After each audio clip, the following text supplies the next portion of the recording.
vocês? E aí? Estão aprendendo conosco aqui no programa Fica em Casa Aprendendo, aula de redação. Aliás, uma aula que vai te ajudar na redação, né? Nós estamos falando de argumento e hoje nós vamos ver o argumento na redação do Enem, né? Um tema legal para nós aproveitarmos hoje. Eu sou a professora Cacau Sotero, este é o programa Fica em Casa Aprendendo. Não sei se eu já falei, se eu não falei, estou falando agora. E aí, vamos ao que interessa, tá bom? Nós vamos falar de dissertação, legal, né? Vamos rever essa questão de dissertação, quais são as técnicas e falar da redação do Enem em si, ok? Então, olha só, eu trouxe aí um esquema que eu fiz para a gente poder lembrar o que é tese, o que é argumento, o que é ponto de vista, o que é uma dissertação, como é que esses argumentos vão se construir numa redação, qual é a função deles, por que a gente faz, por que a gente não faz. Então, acompanhe aí na tela da sua TV Educação, plataforma Gonçalves Dias, na tela do seu celular, do seu smartphone, onde você puder acompanhar as nossas aulas, tá bom? Acompanhe aí comigo. A dissertação é um tipo de texto, tá, gente? Que vai expor uma tese. E a tese compreende as ideias gerais sobre um assunto, que vem seguida de um ponto de vista apoiado em argumentos, dados e fatos que a comprovem. Então, aí você tem o quadro, a tese, o ponto de vista e aquilo que vai sustentar o ponto de vista. Os argumentos, né, vão ser construídos baseados em dados e fatos. Então, põe na tua cabeça. Dissertação é um tipo de texto. Nós temos alguns outros tipos de texto. Nós temos a narração, nós temos o argumento, nós temos o texto expositivo, tá bom? E temos ainda o texto injuntivo. Então, nós temos tipos de textos, tá? Que também a gente estuda os gêneros textuais, que aí vão os recursos que nós vamos usar de acordo com as nossas necessidades comunicativas. Então, olha só, o que é dissertar? Dissertar é argumentar, tá bom? É apresentar dados, é construir uma ideia, tá bom? Provas que fundamentem o quê? Esse ponto de vista construído por mim, por você, ou seja, defender uma tese. Então, o que é a tese? É o ponto de vista. O que é o argumento? São os recursos que eu vou utilizar para construir este ponto de vista, certo? Sendo que este ponto de vista tem que ser fundamentado em dados, em fatos construídos nesse argumento, tá bom? Vamos para uma leitura, tá bom? A leitura de um argumento. Acompanhe aí na sua tela. A leitura auxilia o desenvolvimento da escrita, pois lendo, o indivíduo tem contato com modelos de textos bem redigidos, que ao longo do tempo farão parte de sua bagagem linguística. E também porque entrará em contato com vários pontos de vista de intelectuais diversos, ampliando dessa forma o seu ponto de vista em relação aos assuntos. Como a produção escrita se baseia praticamente na exposição de ideias por meio de palavras, certamente aquele que lê desenvolverá sua habilidade devido ao enriquecimento linguístico adquirido através da leitura de bons autores. Aqui nós temos um argumento, né, um ponto de vista que fala, né, uma tese que fala de quê? Da leitura. A leitura como premissa para quê? Para escrever bons textos. Então, o autor utiliza desse argumento para justificar na sua tese que, a partir da leitura, um autor se torna bem-sucedido na sua produção, tá bom? Então, mas para que você produza esses argumentos, a gente tem aqui para vocês algumas dicas, que são as técnicas. Eu tenho causa e efeito, que a gente já viu em outra aula, mas a gente vai repetir. Autoridade, enumeração, refutação, competência linguística, exemplificação e consenso. Essas são as técnicas que você utiliza para ter um bom argumento, para ter uma boa apresentação do seu ponto de vista. Então, causa e efeito, autoridade, a gente já viu na questão das citações na aula de argumento. As outras a gente vai ver agora, tá bom? Então, vamos para os exemplos. Olha só, primeira técnica que nós vamos ver agora, você vai acompanhar aí na sua tela, é causa e efeito. Olha só. Cada vez mais, os jovens de escola pública entram nas grandes universidades brasileiras, tá? Isso é uma causa. Agora, vamos melhorar esse argumento. Cada vez mais jovens de escola pública entram nas grandes universidades brasileiras. Isso é resultado de políticas públicas que apoiam o ingresso dos jovens carentes e das maiores oportunidades causadas por movimentos sociais que visam ajudar o jovem a conseguir uma vaga. As possibilidades de transformação social são maiores. O jovem estuda mais e com mais qualidade. Desenvolve seu intelecto e afasta-se da marginalidade.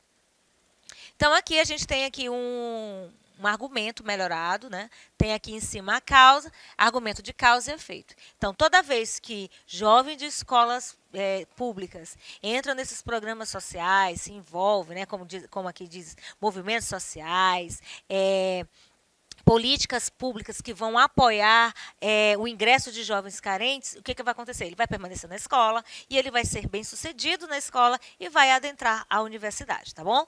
Outra técnica, autoridade. O que é isso? Uma citação de alguém de boa reputação, alguém de uma figura pública, um político, eu posso ter a citação dele para dar propriedade, para dar mais consistência e autoridade àquilo que eu quero dizer. Olha só esse exemplo. De acordo com a presidente da República, o combate à miséria extrema é prioridade em seu governo. Aí aqui eu tenho, para Aristóteles, a felicidade deve ser algo que cabe em si. Não necessita de um motivo. O que te deixa feliz deve bastar e pronto. Então, eu tenho exemplos aqui de citações de um filósofo e de uma autoridade política que você pode enriquecer na hora de desenvolver o seu ponto de vista, tá bom? Então, para isso, você tem que ter leitura, você tem que conhecer diversas áreas do conhecimento, fazer muita leitura. Essa que é a questão, para poder fazer essas citações na hora de uma prova, na hora de uma redação, tá bom? Enumeração. O nome está dizendo, enumerar, eu vou fazer uma sequência, tá? Então, olha, observa aí. Para que o aluno sinta-se motivado a estudar, a escola deve oferecer uma série de condições favoráveis. Que condições são essas? Ó, um prédio amplo, espaçoso, cria um conforto físico, facilitando o aprendizado, pois é praticamente impossível assimilar algo com desconforto. Atividades constantes e diversificadas quebram a monotonia da classe, aguçando a curiosidade do aluno e, por sua vez, motivando-o para a aprendizagem. Então, aqui eu tenho uma série de fatores.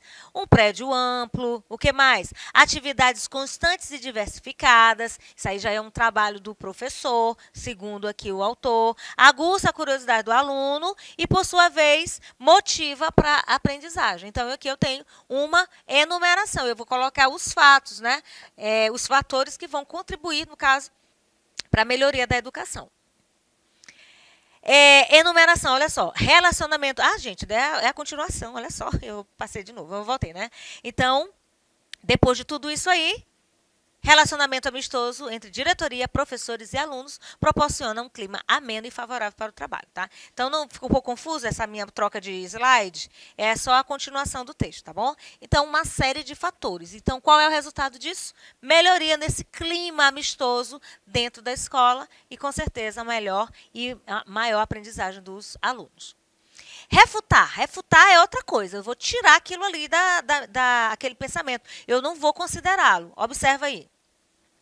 Algumas correntes afirmam que jovens têm total capacidade de tirar a carteira de motorista a partir dos 16 anos. Isso parece mais um discurso para incentivar o consumo maior de veículos. Vemos todos os dias jovens já habilitados cometendo erros terríveis no trânsito. O que podemos esperar se as pessoas puderem dirigir cada vez mais cedo? Então, primeiro o autor apresenta uma ideia defendida, mas ele contra-argumenta. Ele vai colocar uma ideia contrária àquilo que já é defendido, levando a uma reflexão, né? O que vai acontecer no trânsito enquanto mais pessoas estiverem dirigindo mais cedo? Ele fala aqui numa questão de responsabilidade, tá? Outra técnica, gente, é a competência linguística, né? Tem a ver com a língua, tem a ver com a familiaridade de usar bem as palavras, conhecer os sinônimos, tudo isso dentro de um texto. Observa aí, ó. O uso das variações linguísticas em cada situação e assunto. As canetadas sancionando leis do presidente FHC pedem não, gente, podem, tá? Podem ser chamadas de defecatio máxima. Este espaço é nobre demais para nele escrever palavras de baixo calão, como em latim tudo é elevado. Eu não preciso nem dizer o que significa essa palavra, né? Pela forma como ela está escrito aqui, ó, defecatio, você já deve imaginar que é um palavrão, uma palavra chula, uma palavra que não deve ser usada numa redação. Porém, o autor, ele deu assim como eu vou dizer, uma enfeitada, recorrendo ao latim. Então, isso aqui é competência linguística. Usar algumas palavras em latim fica bem enriquecedor na sua construção de argumento, na sua redação, tá? Agora, eu posso também usar a técnica de exemplificação. Vamos lá? A pena de morte não deve ser aprovada, pois não é eficaz no combate contra o crime. Em países como os Estados Unidos, onde a lei existe e é aplicada com frequência, o crime não diminuiu e, inclusive, é maior que em alguns países onde a lei não existe. A Suécia é um exemplo onde o índice de criminalidade é muito pequeno. Então, gente, uma dica para você que vai fazer vestibular, né? Comece a ler sobre economia, sobre índice de violência, como foi tratada a pandemia em outros países, que você vai poder fazer uma boa exemplificação, lógico, de acordo com o tema da sua redação, tá bom? Então, para eu saber exemplificar, eu tenho que conhecer bem economia, as questões sociais de outros lugares, né? Aqui no Maranhão, você pode fazer um parâmetro com outros estados do país, ou ainda comparar o Brasil com outros estados, né? Com outros países do mundo, né? Fazer aí essa exemplificação é muito interessante. Competência linguística, mais uma vez aqui, né? Vamos para o consenso. O que é consenso? Olha só. A educação é capaz de criar cidadãos mais conscientes de seu papel na sociedade. A alimentação de qualidade está intimamente relacionada com a boa saúde. Os pais devem zelar pela saúde e educação dos seus filhos. Eu acredito, por que é consenso? Porque todo mundo vai concordar com isso. Quando se diz que a educação é capaz de criar cidadãos mais conscientes de seu papel, isso é uma verdade. Todo mundo vai concordar com isso. Então, isso é um consenso. Todos nós concordamos com esse tipo de citação, com esse tipo de afirmação, né? Não é citação de celebridade, de alguém. Isso aqui é retirado de redações, exemplificando uma técnica chamada consenso, tá certo? A alimentação de qualidade está intimamente relacionada com a boa saúde. É óbvio que para você ter uma boa saúde, você precisa também ter uma alimentação de qualidade. Evitar comidas requentadas, né? Não usar com muita frequência, porque pode fazer mal para o estômago. Evitar frituras, comidas normalmente de fast food, né? Comidas rápidas. Normalmente elas não podem nos fazer mal, dependendo do tipo de vida que você tem. Então, tudo isso é uma questão de visar a sua qualidade de vida. E ainda, finalizando aqui, só repetindo, os pais devem zelar, isso é uma obrigação de todo pai, de toda mãe, pela saúde e educação dos seus filhos, né? Quando é criança, ninguém sabe ir para a escola sozinho, mas aí você que já é adolescente, sabe que você é um resultado de um investimento dos seus pais. Agora, a redação no Enem propriamente dita. Nós falamos das técnicas de argumentação, né? E agora nós vamos ver a redação no Enem. Olha só. Para quem já sabe, eu sei que você já sabe, mas a gente vai fazer aqui uma recapitulação. A redação do Enem é composta de uma frase tema, geralmente de um problema atual da sociedade brasileira, e vai cobrar dos participantes uma proposta de intervenção, que é a questão da solução de um problema. E o texto deve ser escrito em até 30 linhas e na forma de dissertação argumentativa. Então, você já sabe o que é uma dissertação e já sabe o que é o argumento. Então, a gente vai juntar tudo. A redação vai trazer para vocês um problema, né, que a gente chama aqui de problema atual da sociedade brasileira. É uma situação-problema, onde quem vai dar a solução, que a gente chama de intervenção, é você, candidato.